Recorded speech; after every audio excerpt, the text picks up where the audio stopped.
Welcome to the New Masculine Podcast. This is a place where masculine identifying people come together in community to disrupt outdated models of masculinity and together construct new models for our way forward as men.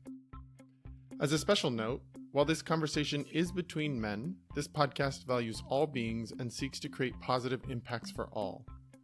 I'm your host, Travis Stock. I am a master life coach, an equus coach, which means I often partner with horses when supporting clients, and I'm a teacher. In my coaching work, I am passionate about the balance of masculine and feminine energies in each of us, regardless of gender. I seek to help others nurture a relationship with both types of energy, which often leads to a greater sense of wholeness. And yet what I found in my work with men is that many of us have been taught messages about what it means to be a man by first teaching us to avoid anything that is associated with the feminine. That avoidance leads to few experiences of intimacy, emotions outside of anger, vulnerability, or even a sense of belonging. Striving to comply with these models of masculinity has many of us feeling isolated, ashamed, unworthy, afraid, angry, and depressed. That's why I started this podcast, to bring men together who are ready for something new, something more whole. Divorce. It's not the outcome most people expect when they get married, and yet, with the US divorce rates being about 50%, it's a common experience many people will face. But just because it's common doesn't mean it's easy. Truth is, divorce is hard and often pretty traumatic for those who go through it. And my next guest, Chris Stuart, had one of those difficult divorces himself. But now, he's on a mission to help others move through this chapter of their life while mitigating as many of the consequences as possible. Chris is a certified divorce coach and the head of the divorce team of Memphis, which aims to bring awareness to the business side of divorce. The goal is to help clients save money in litigation and overall costs, and most importantly, provide peace of mind as they start their new life. He specializes in high conflict divorces, co-parenting resolutions, divorce transition and recovery, and amicable divorces. I'm excited to learn more about his own journey as a man and tap into the guidance he can offer to anyone at this crossroads in their life. Some important identities to him include father, leader, and entrepreneur. So let's welcome Chris Stuart into the New Masculine. Thanks for joining me, Chris. Hey, Travis. Thanks for having me, buddy. You've got a heavy topic we're going to be talking about today, but I'm hoping that with your guidance and your expertise that we'll be able to help some others that may be at that point in their journey. Absolutely. That's the focus. Just saving one at a time. Yeah. Is there anything else about you that I didn't mention in that intro that you want to make sure we highlight it right up front? Well, I feel like I've been so busy here lately in this space. I think you hit all my topics right now. I've just It's good. been just so busy. Yeah. Yeah, I mean it's crazy, and I think I imagine hear from a lot of my own clients and stuff how much the last few years have really put pressure on relationships. Like the pandemic really changed things for a lot of people, and I think a lot of people are moving in the direction of separations and divorces in a different pacing than maybe we would have without the life circumstances. Right. The COVID really kind of catapulted this into another level.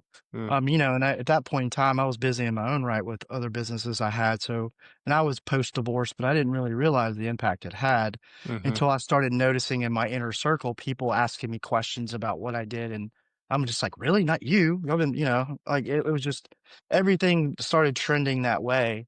And now looking back, 4 years later, it's just now that I'm in this world and I'm seeing so much of it just coming in waves. Mm-hmm. And I feel like unfortunately it's not really slowing down.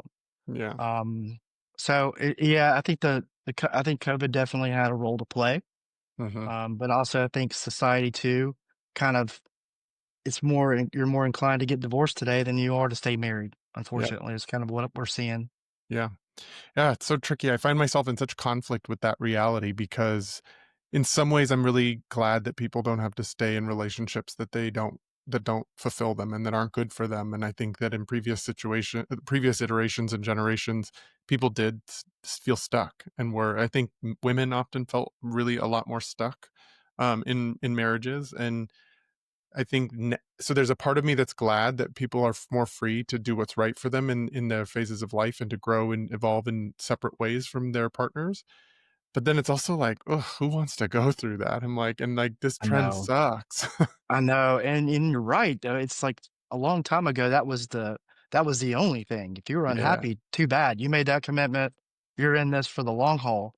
And, progressing now to where we are today, I still find people, well, we're going to get divorced in 3 years when our kids graduate from high school. It's like, Mm-hmm. you think that's going to be easier?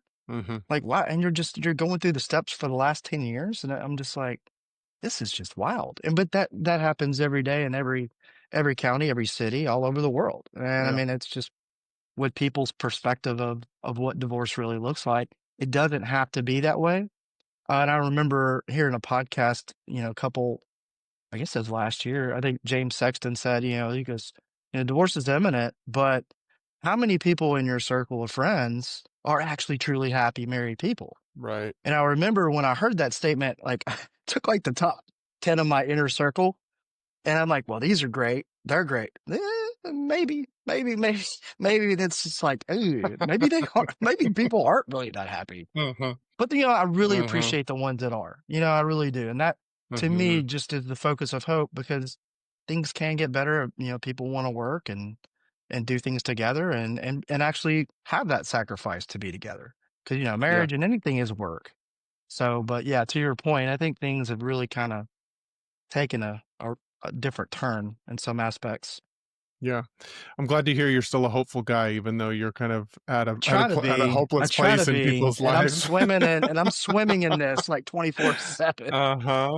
But Uh-huh. it does, and I give my clients hope too because they're in very dark, treacherous waters, and I've been there before, like, what we Yeah. talked about, and I understand, like, I had no hope at that time because I had nobody in my corner except for friends and family, but I just, that journey it was a very dark and lonely path, and I didn't think I was ever gonna get through it, and here Yeah. we are, 7 years later, and I can't, imagine my life being any differently now, so, Hmm. there is hope out there, Yeah. it's a tough word, because things keep happening in society, but there's Yeah. still hope for sure. Well, I definitely want to hear about each parts of this journey, but I want to go a few steps before that to start by just Yeah. learning about you and your growing up. Like, we each go through this thing called like boyhood into manhood, and we all pick up and learn different things as we go. And I'd love to hear some of the stories that come to mind when you think about growing up as you and what you learned about being a man in this culture. Yeah, growing up in Memphis, I grew up in a pretty nice suburb outside of Memphis where, growing up as a boy, I lived, in the 80s, mid 80s, giving my age away. Mid 80s, we were outside and, I lived on a street with 40, 50 boys, of which I was the youngest. So I had a lot of trial and error, so to speak. So when I grew up, like I said, I was competitive. I loved sports. I loved playing, and everybody was older than me. So as a kid, I learned what it was like early to kind of be bullied and not picked on a team and all those things. But yet I still was resilient enough to keep going back and back and back because I wanted to play. Hmm. And unfortunately, fortunately and unfortunately, my backyard was the biggest in the neighborhood. So it was like central location. So everybody would come to my house and, play basketball, football, kickball, baseball, whatever it may be. But I mean, it was competing every single day.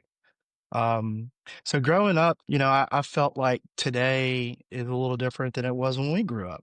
And I feel like, back then, as a boy, we were told we needed to act a certain way, be a certain way. Like my father, he's not military or anything, but his father left him at an early age which resorted him to get a job at 10 years old on the paper route. So he didn't have a lot of the fortunate things that I did because he had to put food on the table. So as a kid, he was a little harder on me because he saw me as, I had a life of privilege that him and my mom built but he was really hard on me. So, Mm. like if I got out of line, he would definitely put me back in line, which I still think today needs to happen for boys to become men. Because we need to understand that, hey, if we are out of line, we need to be put back in line. But with my childhood, growing up, it really I learned how to compete and not just about Mm. sports, just in life with friends, with so many people around me, like I knew like who my friends were, even though we had 40, 50 boys around, like, but I knew like these guys are older than me and I didn't really want to hang with them. But these are like my core friends. So I really started understanding what a bond was like to form like a relationship with people and understand that, hey, I want to treat people a certain way. And growing up in the 80s, I thought it was the greatest thing ever. Like I said, always outside playing basketball, always had friends around. Um, but going through school, um, it was a normal, I would say a normal school year, whatever. It was nothing that was, I guess, unexpected. But as a boy, I was pretty mischievous, which I think led me to where I am today, just kind of being more of a free spirit, entrepreneurial, on my own path, not problem with authority, but problem with authority, kind of thing like that. But Yeah. yeah, so but my dad was just like, you were a shithead for so long. But now I'm older and he's just like, I can appreciate it because you've been the same kid since you've been younger. Uh, And that's to me it says a lot because now I look at my 7-year-old son and I'm like, he has just so much energy and so much charisma. I can see a little bit of what I had, that a little bit in me maybe as a kid, but times are different. Like I think we mm. talked about that now. It's like times are a little different than what it was back in the 80s. But no, my childhood was pretty good. I think I was very blessed to have the upbringing I did. That's really interesting. I mean, I'm hearing themes that are pretty common in boys being as they're being socialized and raised is toughness, competition. Um, if you're going to get hit, you're going to hit back. Like it's that sort Don't of a, cry. Don't uh-huh, don't cry. Don't cry. come Yeah, home sure crying. don't do that. Don't do that. That Uh-huh. was oh man.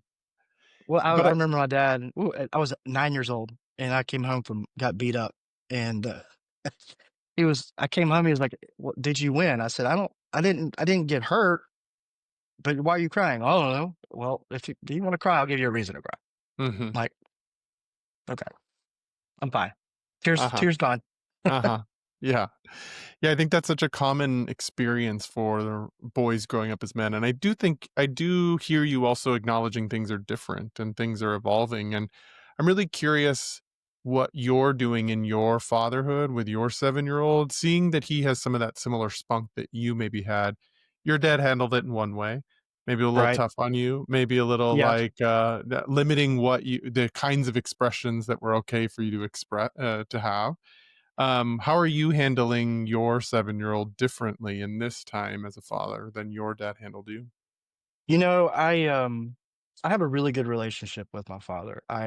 Obviously as a young kid, I was a little rebellious and pushed back, but as I got older, I understood that he just did the best he could. You know what I Mhm. mean? Like he just didn't know any better. A man that didn't grow up with a father, and he just wanted to make sure that I was always going to be successful, always going to be a gentleman, have respect for others. And I think he did the best he could. I think times were just different. And Yeah. today, I feel like today communication is more the key. My father worked a lot. My mom worked. So I come from a two working household. So communication wasn't like the biggest thing in the world. It was always Mhm. like, why did you do that? It was, and of course you're going to give a kid answer. And it was like, okay, well, you're in trouble. It's like, don't do that again. But you know what I mean? Like to me, I communicate with my son. Like, Mm. my son and I have almost like an adult conversation. Trust me, at times he shows his 7-year-old colors. But for the most part, he's such a good kid because he understands, like, if we have this dynamic of this conversation and I find out, he's only lied to me really once. And as a 7-year-old kid, like they don't really lying is so, frivolous at times. But if I asked him, like, you cleaned your room, but did you? Okay. When I go upstairs to put some up, I see everything pushed up under the bed and in the closets, and how you open the closet and shit comes all Yeah, over you. what kid didn't do that That's at some exact what point or kid didn't another? do that? So I'm like, I laugh, like, I'm literally involved. I'm like, "This is the shit I would have done." But I go down and I'm just like, "Why'd you lie to me?" And he goes and he's already upset, and I sit him down, I'm like, "Lying's not acceptable. This is why." He hasn't done it since. So, like, when I tell him to clean his room, he puts everything where it goes. So I think communication today is one of the biggest things, I think, in parenting, and I think you need to talk to them on a higher level than what their age is. Mm. Because I think kids are a lot smarter today than what we were. They have more resources, higher levels of education. And I mean, if I can get him away from video devices, I feel like, that would be a little bit better too. So I think the difference is a big a big separation from no communication when I was a child to a formal communication between him and I. And I think a lot of structure too. Yeah.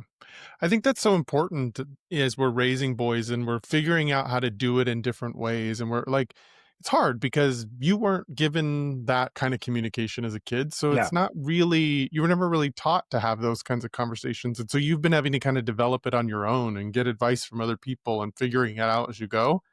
But I think one of the things that we can think about as men is like, shifting the conversation to provide enough structure and enough guardrails that our kids know what is inside the bounds and what's outside the bounds, but also enough freedom to actually participate in a real conversation, to be able to talk Yeah. about why they did or didn't do something, to explain how they're feeling, to like be in that active dialogue so that they feel as though they're an equal in it, that they're not necessarily just talked at, that they're talked with, and they get to explore how to be in relationship with you. And those are skill sets they're going to need as they grow up. Those are skill sets they will need in their future marriages, in their jobs, in friendships. Like, if we don't ever do that with them, they don't ever learn healthy communication skills and ways to be in relationship with other people. That doesn't mean we get rid of the structure that's needed for our kids to grow and develop in a healthy ways, but we do have to let them in on the conversation too. No, I agree with that statement. With kind of the differences between him and I, like, right, yeah, I go out, I do my thing every day. I go play, I go do this, I get in trouble, whatever. But it was like the continuous thing that, of course, over time, I started to learn. And it's not that my parents didn't parent me. I think it was just one of those things where it's just different today. And I Yeah. think with my son, like, my biggest thing was like, I want him to engage in conversations with adults, not just kids. And I want him to look them in the eye, stick his hand out, male or female, and say, my name is Kellen Stewart. Nice to meet you, and completely engaged. And I'll tell you what, I think it was about a year and a half ago he turned that page. Mm. And it was one of those things where we were at a restaurant and I made him order all of his food. I don't do anything for him. And I'll be honest with you, not saying that I didn't let him eat because, I don't need DHS on me. We go to eat Mexican, right? As a Friday previous night CPS Mexican. worker, that's I probably know, good to hear. right? So we're at dinner, we go to the same Mexican restaurant, and and he looks at me and I'm like, "What do you want to eat?" He goes, "You know what I want." I'm like, Stephanie, our girl, comes to the table and she goes, "Is he gonna have the usual?" I said, "No, no, no. He's gonna tell you what he wants or he's not eating." And he just kind of looks and looks. He looks at me. I'm like, "You've got 10 seconds to order. You need to look her in the eye and tell her exactly. I know you want to, he wants a Sprite and he wants his chicken, rice, and cheese dip mixed together." Did not say a word. She left. I said, "You're not eating." Of course, when he got home, he ate. And I was like, every time we go out to eat or wherever we go, you don't speak up, you don't get it. And so I think it just clicked where now he's just like, "Won't shut the hell up." I'm like, "Okay, stop. Now we need to talk about engaging when two people are talking, you don't interrupt." So now we're at that Mm, stage. But either way, you know, it, either he could be introverted or extroverted. Either way, he understands kind of where we are. yeah. And I think that to me is makes me very happy as a father because Mm, I can see him progressing. And actually, he takes initiative to try to do better, which beautiful. to me is really good. Now, of Yeah. course, he still does some dumb shit, but it's As of kids will do. course, it's supposed to. It would kind of be a lame childhood if they didn't. I It's know, like, right? I mean, he we don't always want to. keeps me laughing. I mean, Hmm. it's Kids come up with the craziest things, like that whole like, you know what I want. Like, where are you I'm getting like, "Dude, that kind of really?" attitude? Like, Like, he as you comes have to home and stop your hand from. he come home one day and I said something. He goes, "What'd you say, bruh?" I said, "What? What'd you say?" Like, bruh, like if I told my dad that, my feet would have just, I'm like, of course I had to go walk out. I'm like, bruh, I'm just like, oh my God. Yeah. Yeah. I just laugh. I mean, it's just so funny. Like, you call me bruh again, we're gonna have a problem. Uh-huh. And he doesn't, but it's just funny. You also have a daughter, am I right? I do, yeah. She's What's it like 18. what's it like parenting a girl Different for you? dynamic, different. People, if parents say they parent their kids the same, I just don't believe you. Mm, I just don't believe you because my mm, daughter is such a she is honestly, her and I are Twinkies. She doesn't I mean, she has never met a stranger. She's very proactive in what she wants to do. She always has a plan of action.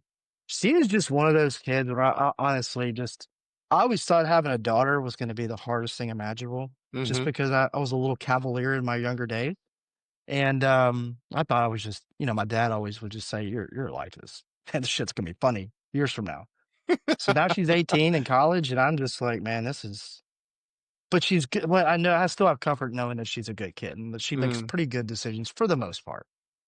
She's gonna do what she does, and as long as she's responsible and safe, she's good. But it is a different dynamic, especially the age differences, generationally, and then gender-wise. Well, I think it's true that take the gender piece of the kids out of it and really just focus on, like, it's impossible to parent 2 different kids the same way because every kid is Oh, different and man, every it kid is. responds differently to things and has a different level of sensitivity and has a different level of, like, external motivation versus internal motivation, and so you do have to be sensitive enough to read the being that's in front of you and actually talk with them, not have some rule that you enforce on all kids. Well, I agree, I agree. Yeah, I mean, even if I had 2 sons and one was, Right. 11 years older, it still would be different. It still would Yeah. be harder. It could still be, a different dynamic, 100%. Um, it was just with her, I was so protective with her. It was just a different like, I want my son to go not get hurt, but I want him to experience, like, to be a little bit more we're on a masculine podcast. I want him to it's okay if you get hurt and cry, it's okay, but you know, let's kinda be as tough as we can, but my daughter's tough as hell. Mhm. Like, she learned at a young age, like, she's not one of these girls that just cries.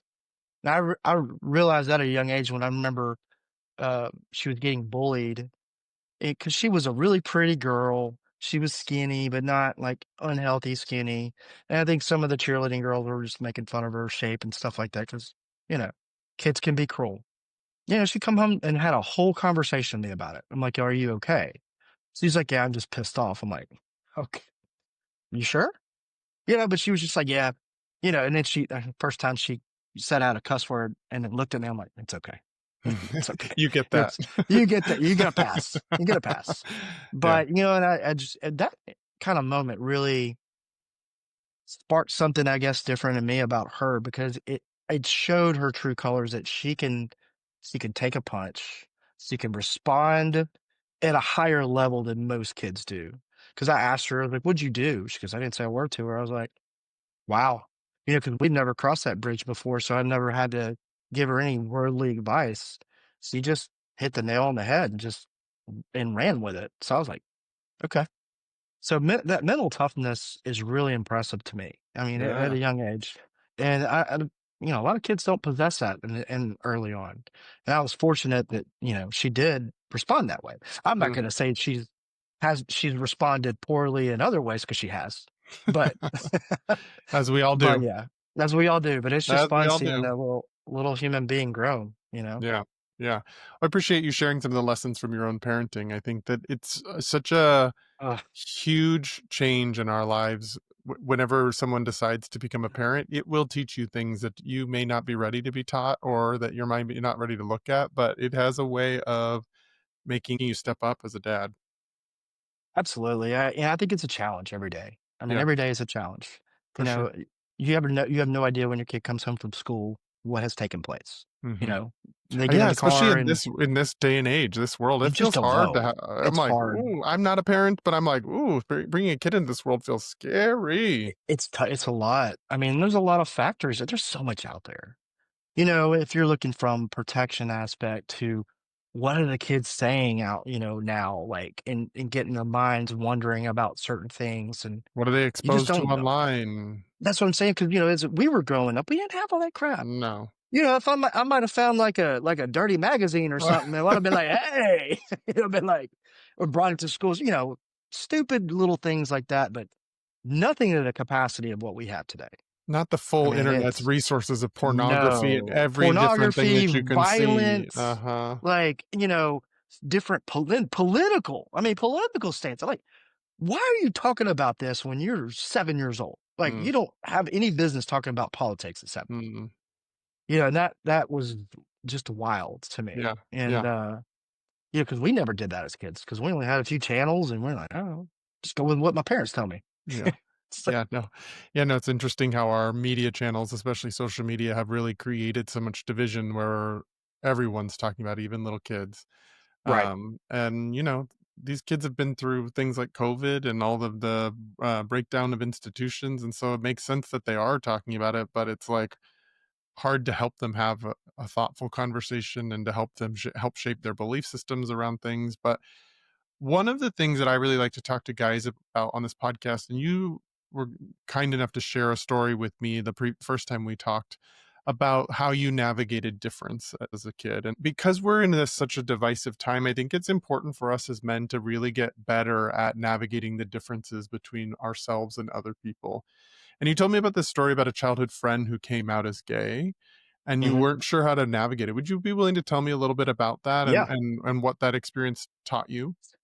Yeah, I didn't, growing up not in I guess in the 90s now, I mean, I didn't really realize anything about that type of world. I wasn't exposed to anything like that. It just, even growing up in a area with a bunch of boys, we were just all about playing sports. Nothing was ever going that direction. So didn't really understand it, honestly. We didn't have the internet, we didn't have all the resources and XYZ.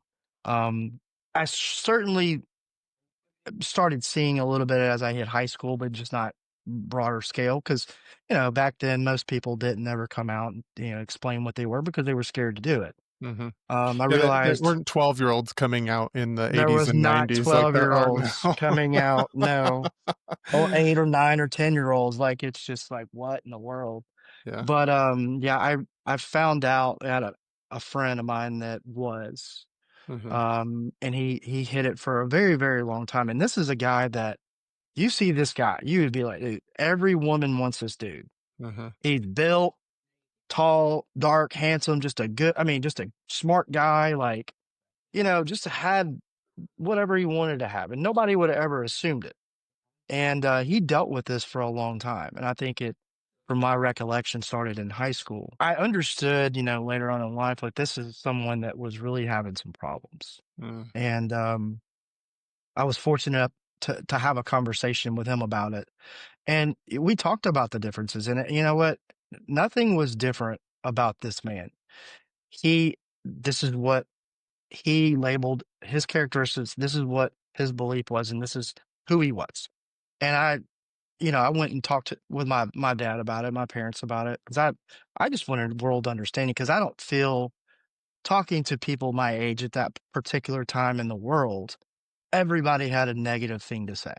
yeah, You're calling them all those nasty names, and it's like if you're associated with this person, you must be one too. mhm, And me, like I knew if you take up for someone or whatever in that particular, I'm fighting everybody. yeah. Like, it was just a fight. But Well, I we were understood. slinging that word, or we were calling people I gay mean, even when yeah. we weren't meaning I gay. mean, We meant it as right. stupid. We were using that language all Stupid. the time. I But mean, yeah. I mean, all those got thrown out. I mean, but when it, you it think was about it, it's like if a actual gay person is hearing that language all the time as a way of shaming men, as a way of like right. criticizing, as a way of Yeah. dehumanizing, it's like, but I am that. Like, and Right. I was using that language as a kid, and I am gay, and I'm like And you were just masking it. You were just right. having the mask. It was a I part of mean, the because culture in some you ways. weren't safe to take it off.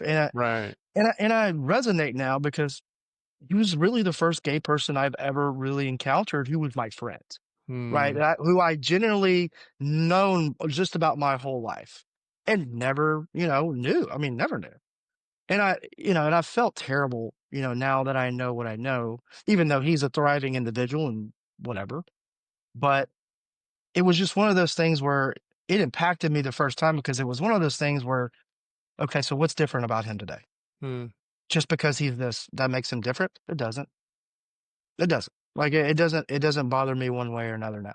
Like, could I go hang out with him in college or whatever? Sure. He was my friend. It was fine. Would somebody kind of tell me or look at me differently if they knew? I didn't give a shit at that point because I knew, like, I knew what I knew. And I'm Mhm. secure in my own masculinity and my own self that, hey, two people can coexist together without any of that bullshit going on. And so Yeah, I thought it was really coming across that at an early age and being able to not be painted by society really with that allowed me to allowed me to open my mind and my possibilities that, hey, there's no problem with this. yeah. Like it doesn't affect me. I'm so glad you had that experience, and I think it is such the common thing that oftentimes people struggle with difference because of their lack of exposure to it.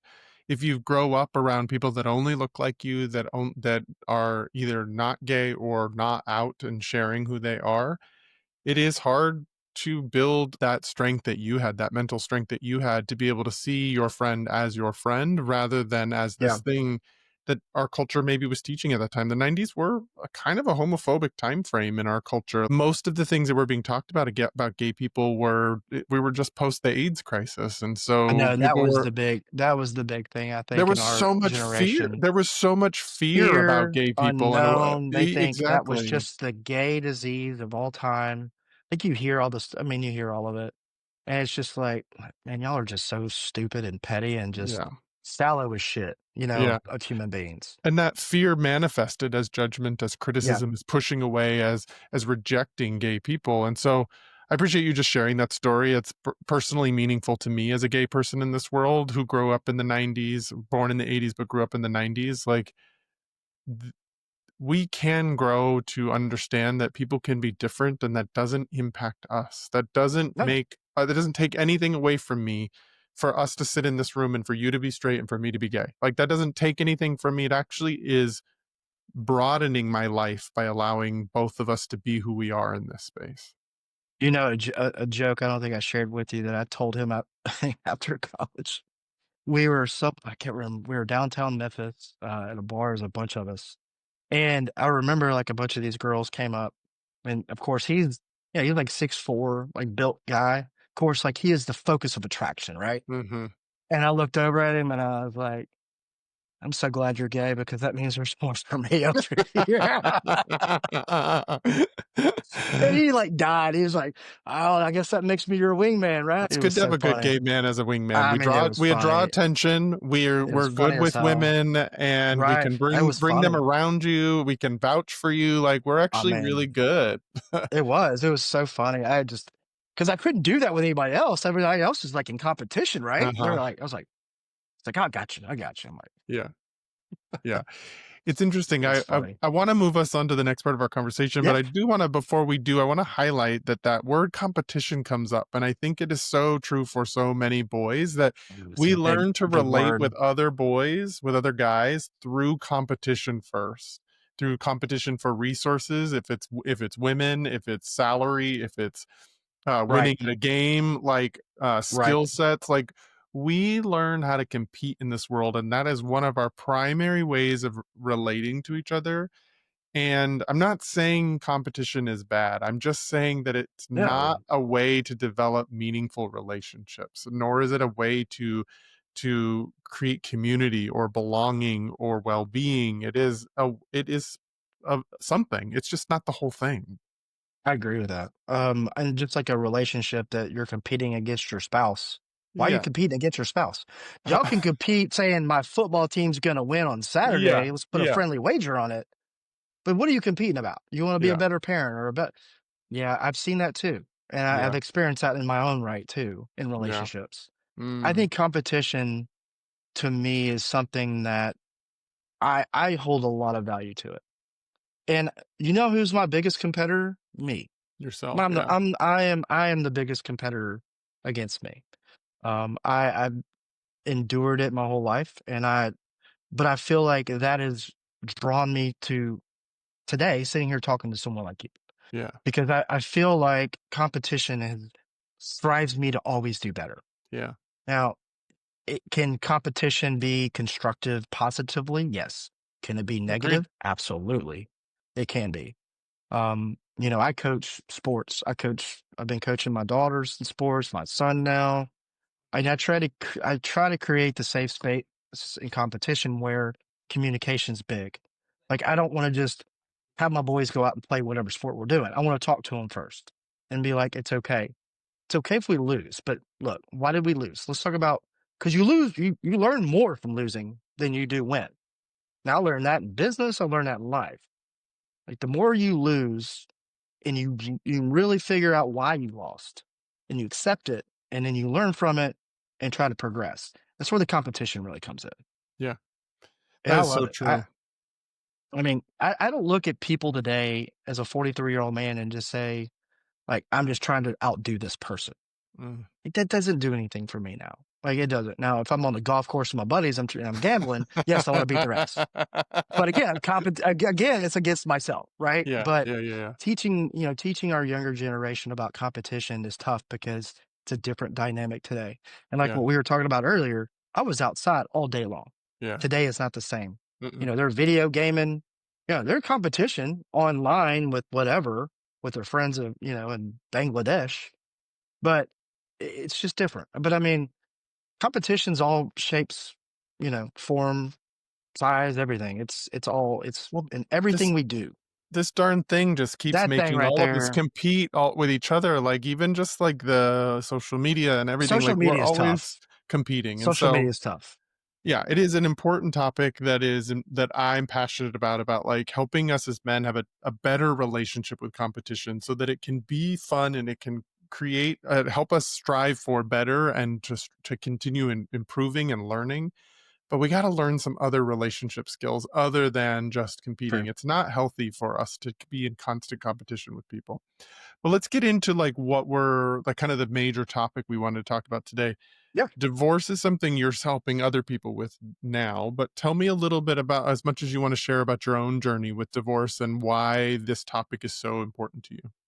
absolutely. I was an entrepreneur for a long time, and my talking about competition, I was always striving to do better and made a pretty good pathway of success for myself.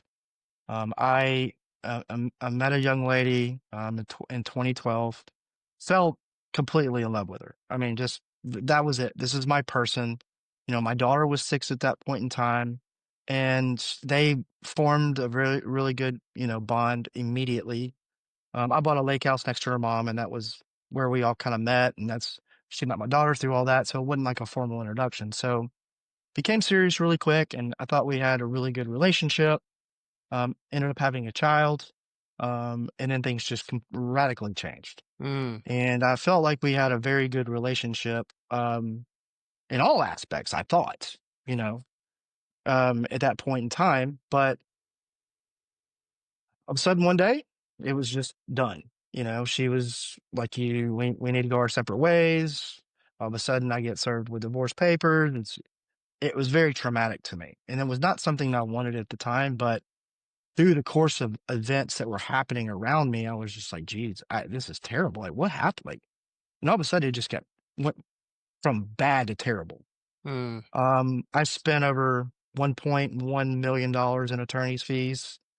Not to mention all the other stuff in the process of, trying to save, and just be a man and have my child, as much as possible, and using the child against me, kind of weaponizing my child against me for financial gain.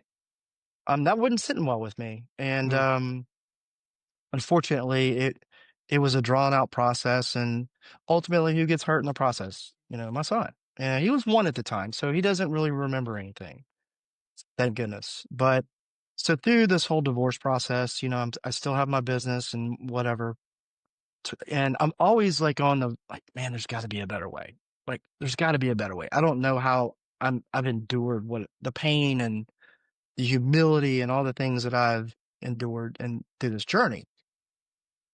So I had an opportunity to sell my businesses, and when I did, I was just kind of sitting around one day. I was like, man, what do I really want to do? What can I really bring to the table now? I feel like I've got a fresh start in life. Like, I've got to, seize this. And I was out in California playing golf, and I came across a divorce coach. And as a divorcee, I said, what the F is that?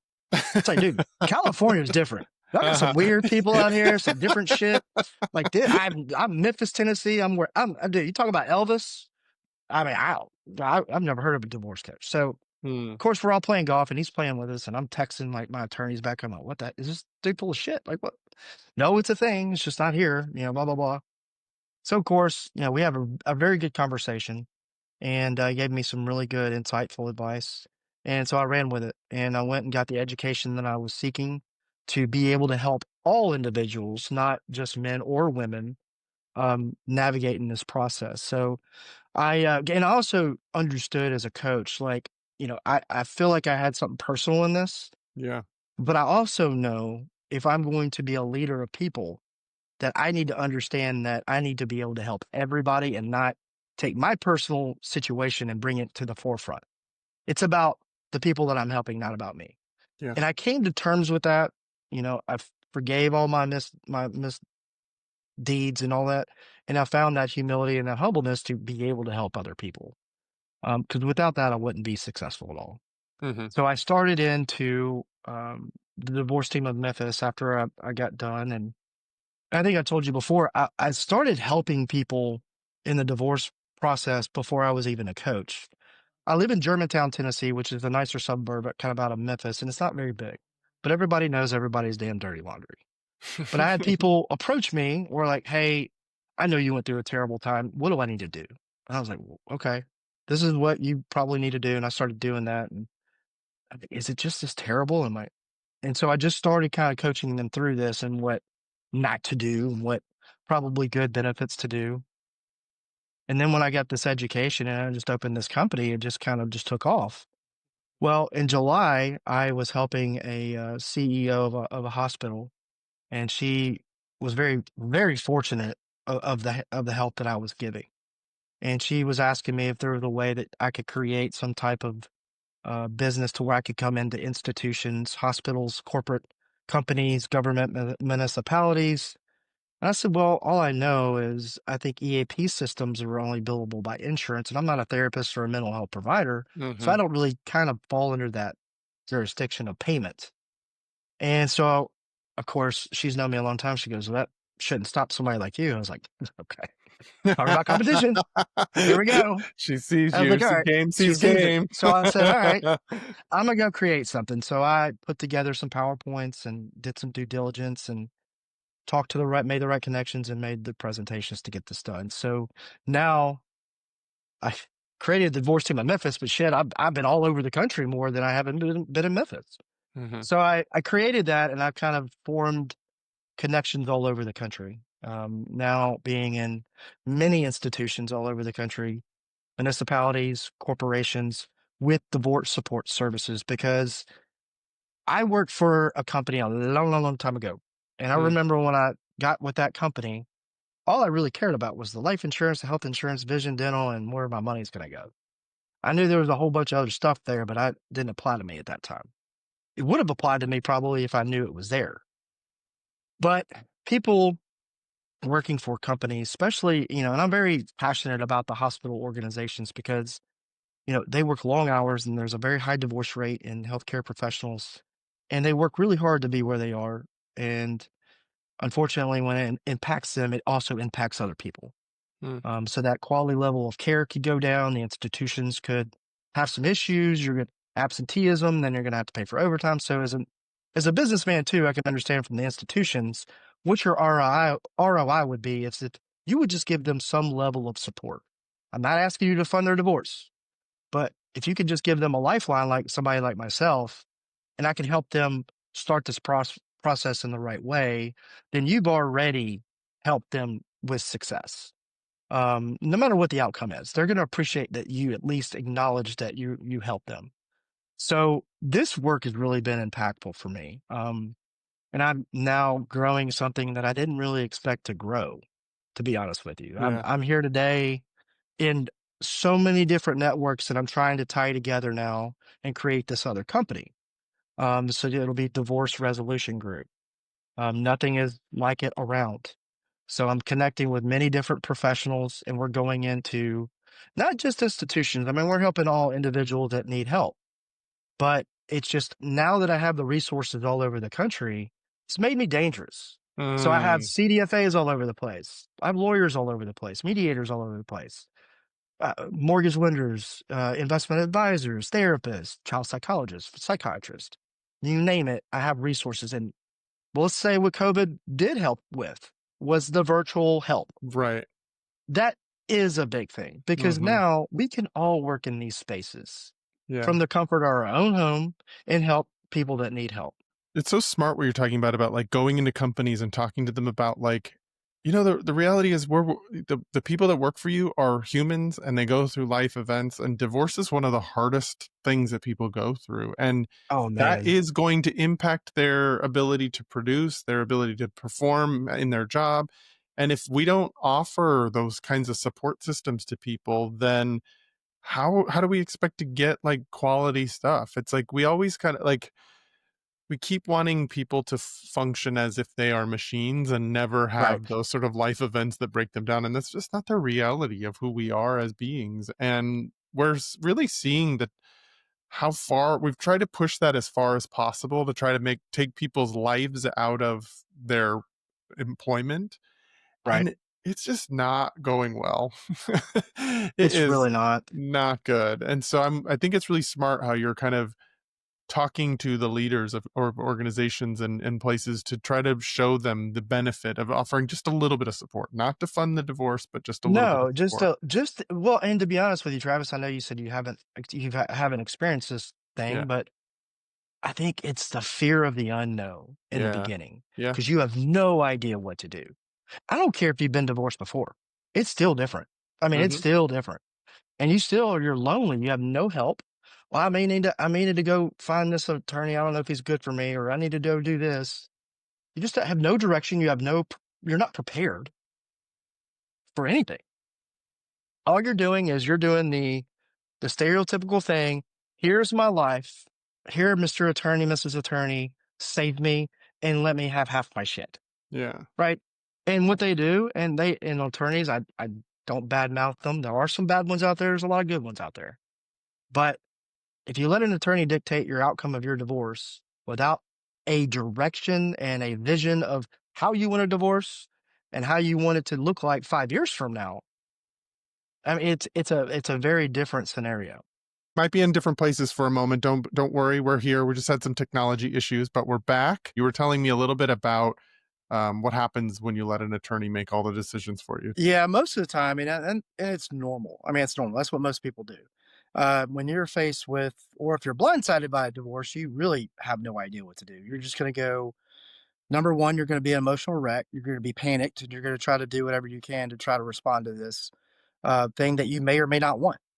And divorce coaches is really kind of the new philosophy here. Instead of just running to an attorney, just saying, "Hey, save me! I need help. I'm going to lose all my stuff." Divorce coaches help you with all the emotional and help you turn it around to being a business decision. Mm, So I treat divorce like a business because it is a business. Like anybody that's ran a business, any successful CEOs or they make good, conscious, thoughtful, non emotional decisions. And that's what they do in their daily life. Now, when you're faced with a divorce, it's a little different. I mean, you're completely emotional, you're panicked, you're just trying to figure what you can do. So, if you're with a divorce coach, we number one, we figure out what's going on in your picture. We're going to help try to pair you up with the best attorney that meets your wants and your needs. Financially, you may not need certain attorneys. Characteristically, you may not need this attorney. You may need a mediator. You don't need to go off and hire a high profile litigator when she's already given you or he's given you like what they want and try to get it over with. So there's so many different ins and outs to divorce. With the divorce coach, at least you're going to have some preparation, some organization. You're going to have exactly what you want to do going into this, how you want to come out of this. So we help with paperwork. We help with creating options. We help with um, preparing you for expected and unexpected obstacles that may or may not come up in the divorce. One of the biggest things we do is save you a lot of money. So, divorce coaches, we work with you with the whole picture, not just one layer of the onion. And it's funny, some of the attorneys that work with me now, they're like, I didn't know what, like, they were like ready to get divorced when they showed up. I was like, well, this is what Wow. I'm doing. And so I'm like, yeah, they just wanted to mediate and get them over with. Well, I think this side's trying to do this. Well, we've created 4 or 5 different options where, we can kind of create, if this is what they don't want, then let's go with this option. Let's look at this option. Tweak this, tweak that. And guess what? I just saved you $30,000 to $40,000. Yeah, I was gonna say I'm sure I don't want to It's like demean your work. Like obviously your work right. is worth a lot, but attorneys charge so much So much money money. to do So all of much that. money. And you have to make decisions in such a like Right. fast-paced environment that it's like if you can come in prepared, you get to Well, make that's the a really thing. clear decision. Attorneys will call you, which they're billing you, right? Yeah, yeah. Like every time they call you, or they think about you, they're billing you, which that doesn't make them bad. That's just their job. It's their job, yeah. But I mean, they're going to bill you. So if they call you with a question, you already have the answer. Yeah, You're not, let me think about it. And then they call me. No, no, no. That's not how this works. yeah. You're already prepared for all this. Now, it could be some type of technical question, sure, but nothing that's going to take a whole hour to charge you for. Mhm. And attorneys understand that I would much rather have 10 clients with a divorce coach than 10 clients without. And there's a couple reasons. Number one, divorce lawyers want to get paid. Okay. Do you realize that the percentile is in the 90s for divorce or family law firms chasing money? Mm. Every year, they're chasing money because what happens? Little Johnny gets a divorce. Little Johnny makes $80,000 a year. Little Johnny has $180,000 of litigation fees. When's Yeah. Little Johnny going to get the money? Yeah, Little totally. Johnny's not going to get the money because No. he just lost a lot in this divorce, and it's going Yeah, to take 10 years to get back on his feet. yeah. And so, and the attorneys is like, okay, I'd much rather have clients that are ready to go, prepared. They're going to pay their retainer. They're going to pay some of their hourly. You're still going to make money off of them. But wouldn't you rather not have to chase money? Mm. So It's a if you win-win figure for that out, it's a everybody. win-win for everybody. Mm. And so, like a short story, I get like an email or a notification on my phone from this neurosurgeon. Right, he saw that the marketing material that I had in the institution. 8:30 on a Thursday, calls me at night or emails me, and I call him back. Spent 2 hours with him on the phone. So first off, he was like, "Yeah, I got your information from a colleague at work. I'm with this hospital, and I just got served divorce papers 2 hours ago, and I just don't know what to do." I mean, I could hear the fear in his voice, and I mean, he's panicking. He's from the West Coast, just transferred here 2 years ago. Kids are in private school, wife's ready to get out, and then he tells me he has a case at 6 a.m. that's going to be a life-saving procedure for a 9-year-old little kid. Mm. I said, all right, we're going to stop right here. We're going to talk about that kid. And then we're going to talk about number one, you need to focus on what you're doing tomorrow morning.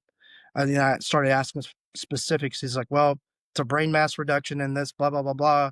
And this will enable him to either get chemo or radiation. So pretty much this is a life-saving procedure. Mhm. And I was like, shit. And I was like, how long does that normally take? He says, anywhere between 12 to 14 hours. Whoa. I said, okay, we don't need to talk about your divorce. I got your divorce. Don't worry about this. This is the plans of action we're going to take. And I spent 2 hours with him. So all I care about is you calling me tomorrow night when you're done. Let me know how that little boy's doing, and then we'll figure out a plan of action. You'll be completely fine.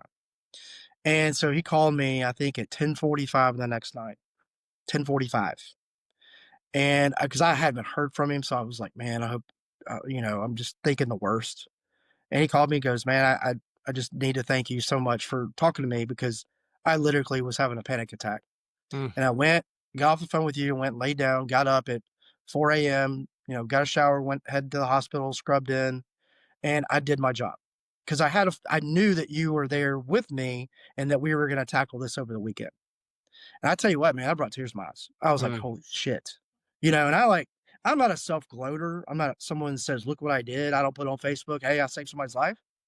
No, I just believe in what I do so much because that is somebody who has spent their whole life getting to the highest level they can get as a surgeon. Mm. They are not prepared. They're prepared for everything in surgery. They're not prepared for this. You can't tell your emotions to do something. But when your emotions know that there's somebody there that's going to help you, it takes all of it off your shoulder. Not all of it, but it takes the bulk off your shoulder. Mhm, mhm. And just knowing that there's a way out and there's going to be a way to get this done the right way. And so that's so impactful. And I Yeah. asked him, I was like, do you mind if I use that when I do presentations now? He goes, hell, I'll go in and speak for you if you want me to, coach. You know what I mean? So Yeah. it's such a big job. I'm so glad you shared that story. I love the kind of, like, shared problems make it a little easier when someone's trying to deal with it all on their own, how hard that Yeah, is. And maybe not everybody that's listening is a children's brain surgery who's performing life or death things, but we all do have important things in our life. And life doesn't stop when we get a right. divorce, when we have to go through something this difficult. And so when you have partnership with somebody who knows the ropes, who knows what they're doing, that can guide you through it, that can hold parts of it while you're focusing on other parts of it, I think that sharing the problem with a divorce coach can be really beneficial because, like I said, life doesn't stop just because you're getting a divorce, Correct. and A lot of we people do need think that it's over. help. A lot of people Yeah, think it's over. yeah, Or they think it's just I'm how am I going to make it out of this? yeah, Because I was one of those guys. I was fortunate that I had financial means, but I tell you what, it doesn't. That's cliche. It doesn't matter how much money you have or whatever yeah, your situation is. When you feel that way, you feel that way, and when you need help, you need help. yeah. What's the Yeah, biggest thing you learned in your own divorce that you wish you could give to other people? I was asked this question a long time ago. I think one of the biggest things is believing in yourself, Mm, because the biggest thing that I think most divorcees go through, they number one, they want to find out what the why is. Why did this happen to me? Where did we go wrong? Why? That's an answer you're never gonna find. I don't care if your ex spouse 5, 10 years down the road tells you why. Is it really the reason? I mean, it's two to be in a marriage. I mean, I get, people cheat, people do bad things, but to me, I was in a really lonely, dark place, and I started for the first time in my life doubting, like if I'm even a marriage material, or if I'm like worse, like anything. And I remember feeling terrible like that because I was getting hit from every angle. But I think people lose themselves a lot in divorce, yeah. and they become kind of a shell of themselves. And that's one of the things that I try to help people not do. And I try to help build confidence and resilience and provide the clarity and the awareness to understand that, hey, this is where we are. We just got to push forward. Mm, And I think that's a big deal. And mhm, you lose so much of yourself. Like, I come from a Catholic family, and I was against religion when I mhm. was like, "What? Why would you do like, this is just terrible." But then you realize there's so many other things out in this world that are so much worse than this. Yeah, Like, there's kids dying of cancer, right. down the street from me. There's other terrible things. So this too shall pass is what they always say, and it does. Mm. But honestly, I think believing in yourself is the biggest thing. And divorce is one of those biggest places where you stumble, where you trip, you Everybody fall on your stumbles. face, it's a death, there is a grief process, you will like, most people are gonna feel less secure about themselves or believe in themselves less after Right. a quote unquote failure like that. And so I think even more reason why a profession like yours is important, because some of us, while we're in the middle of that, can't really find our self-worth or our believing in ourselves at that moment, and having somebody else that can see it, who's been Right. through that same path, is somebody that can help pull us along in those moments so Right. that we can actually get through it. Now, if you could leave the listener with one piece of advice around this whole thing, like if there's one like kind of real nugget that is important for people to know as they go into divorce, what's that last thing you'd like to leave people with today? Man, the biggest thing to me is using your head and not your heart, and thinking through your decisions. Even if you don't work with a divorce coach, treat this as a business, not a competition, and focus on what's important. If it's your kids, focus on your kids. Mhm. How can I show up for my kids? That to me is the biggest thing, because that grounds you on all levels. Yeah. Because if you're not, I'm pissed off at her, competition, negative competition. No, no, no, no. We're going to fight on it. Why? But why? Why are you? You're Yeah. not using your head. This fight's going to cost you $45,000 when you're fighting over an asset that costs 10. Mm. What are you doing? So Yeah. it's like, use your head. Okay. And then you have to learn also how to let go. just it's fine. I know you love that. I know you love your spouse, but guess what? We are here today. Mhm. It's time to start letting go and Mm. finding you being you, holding yourself accountable, you being the important person. Yeah. Because I tell you, there's a lot of codependency out there. That codependency is I mean, you and I could talk about that for hours. That's I like mean, been my life's that's a work whole is nother, working that's a through whole those nother, patterns. right. That Yeah. could be 8 segments. Yeah, yeah, yeah, yeah. But Well, yeah, I mean, it's tough. I appreciate you helping illuminate this topic. I think it's something that we like to try to avoid or we try to not discuss. But if the 50% of people are going through divorce, people who get married are getting divorced, it's happening to so many people. It's like it's time to just talk It about it. is. It's time to be more It's real okay about to it. talk. It's Yeah, okay to talk about yeah, it. People don't talk about it. They're afraid of being stereotyped. They're afraid of the negativity. They're afraid of this because they're 100% emotional and vulnerable. They can't take anything else. yeah. And if somebody is like, "Oh, well, blah blah blah blah," they just can't take it. And I feel like that's why a lot of people just don't want to talk about it. Hmm. And I think it's okay. Hey, it just didn't work out. Yeah. Just trying to get through it and trying to move on with my life. It is what it is. So It's just hard. it is hard. And It's a hard space. if people want help, if people want to find what you're doing in the world and want to access your services, how do they go about finding you out in the world? So I'm actually starting to get all over now. So I have my website with um Divorce Team of Memphis. I have the Divorce Resolution Group. I'm on LinkedIn, Facebook, and now I'm actually creating divorce support divorce support and resource groups Mm. in cities all over the country. Oh, wow. Right now, I've started a platform. Now I'm working. It should be launched by the beginning of next week. But so far, I'm in Memphis, Houston, Dallas, Nashville, St. Louis, Chicago, New York, metropolitan DC area, Boston, Orange County, San Diego, Seattle. I've just created one there, Orlando, Miami, and I'm going the sky's the limit. And Okay. here's what I'm providing. It's not just me. This is going to be groups in these cities where they can actually find support. Not these support groups where people are trying to hook up and you know say how bad their spouse is. These are groups where Is that really what they're people do?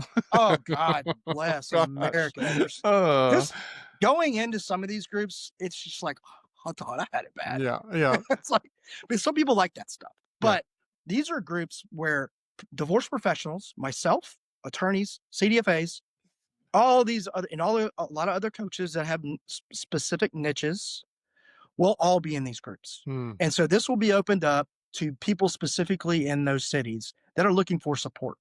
And my goal is by the end of the year is to be all over the place, not Beautiful. just in major cities, but this will create real support Hmm. where people can go on and it's like, hey, I just don't know what to do. I don't know who to reach out to because there's some cities that don't have divorce coaches. They just have attorneys and they have no idea what to do. And Right. they're just stuck.